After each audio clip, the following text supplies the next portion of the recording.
Bismillahirrahmanirrahim. Assalamualaikum, saya Galuh dari Bina Al-Quran. Maaf ya kalau agak kusut nih jilbabnya. Saya baru aja pulang dari RW 2 ngisi tentang persiapan 9 Dzulhijjah. Dan alhamdulillah sepakat bahwa bulan depan saya datang untuk membawa 20-30 buku tabungan supaya ibu-ibu bisa menabung buat kurban tahun depan ya, Masya Allah. Kenapa kita sudah persiapan untuk kurban tahun depan? Karena sayang banget kalau kita tuh nggak berkurban. Nah, 3 hari lagi masih ada waktu 3 hari, bagi teman-teman yang sudah berniat berkurban untuk mencari kekurangannya. Kalau saran saya, apa aset yang bisa dijual. Karena apa? Karena kurban tahun ini nggak akan terulang lagi tahun depan. Kalau tahun depan ya tahunnya udah berbeda ya. Dan kurban ini memang dicontohkan oleh Nabi kita, Nabi Ibrahim alaihissalam. Dan Masya Allah yang Allah berikan pada Nabi Ibrahim ketika berkurban ini, bukan cuma Ismail ini diganti dengan hewan kurban atau domba ya, bukan.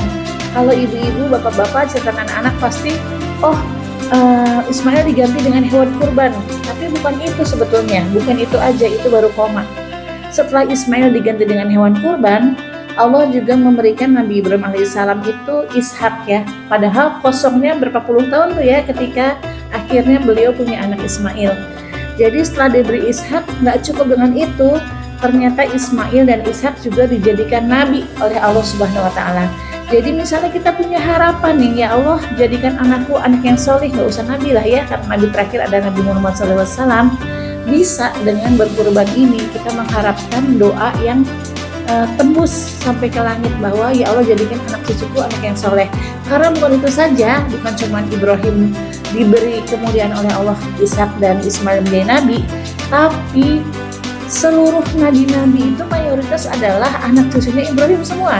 Bahkan sampai nabi kita tercinta Nabi Muhammad SAW adalah cucu dari cucunya Ibrahim ya, sehingga betul-betul apa yang Allah berikan setelah Ibrahim mengorbankan Ismail itu panjang terus sampai akhir zaman dan terus berjalan barokahnya ini walaupun Ibrahim sudah wafat.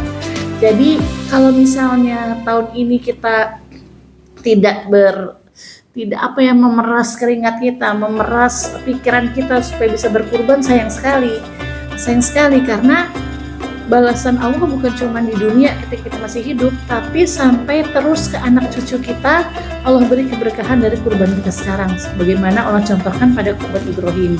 Jadi jangan putus asa, masih ada waktu. Bahkan di hari tasyrik pun kita masih bisa berkurban. Kita lihat lagi aset di rumah ada yang bisa dijual nggak ya, atau ada income apa lagi, atau kita angkat tangan, ya Allah hamba pengen banget berkurban. Dan jangan lupa di Bina Al-Quran masih butuh banyak hewan kurban, terutama untuk disalurkan di pelosok-pelosok Jawa Barat. Jadi hubungi admin ya, karena 3 hari lagi bumi akan jadi saksi betapa hewan-hewan terbaik dikurbankan untuk Allah Subhanahu Wa Taala. Dan sebelum darah hewan itu sampai ke tanah, maka darah hewannya telah sampai di sisi Allah, dan keridhaan dan ampunan Allah telah sampai pada keluarga yang berkurban tersebut.